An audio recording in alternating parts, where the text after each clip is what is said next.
ორგანიზაცია ახალგაზრდა ადვოკატებმა სამშენებლო პოლიტიკა და თბილისის არქიტექტურულ იერსახეზე ხელისუფლების 9 წლიანი მმართველობის გავლენა შეაჯამეს. პრესკონფერენციაზე განხილულ იქნა საქართველოს ეკონომიკისა და მდგრადი განვითარების სამინისტროს მიერ მომზადებული სივრცითი დაგეგმარებისა და სამშენებლო საქმიანობის კოდექსის პროექტი, ასევე სამშენებლო საქმიანობაში დღეს არსებული საკანონმდებლო რეგულაციები. გარდა ამისა, კონფერენციაზე განიხილეს 2003-2012 წლებში დამკვიდრებული სამშენებლო პოლიტიკა და თბილისის არქიტექტურული იერსახე.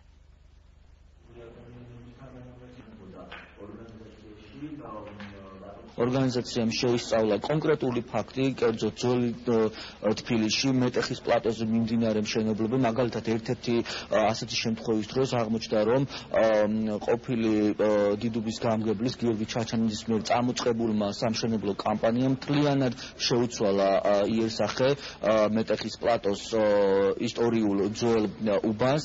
ეს პრობლემატიკა არის სერიოზული ქალაქისთვის და დღეს ჩვენ მოვისმენთ მოსაზრებებს, რომელსაც ჩამოვაყალიბებთ სარეკომენდაციო პაკეტში და შევთავაზებთ როგორც კოდექსის ავტორებს, ასევე საკანონმდებლო ორგანოს.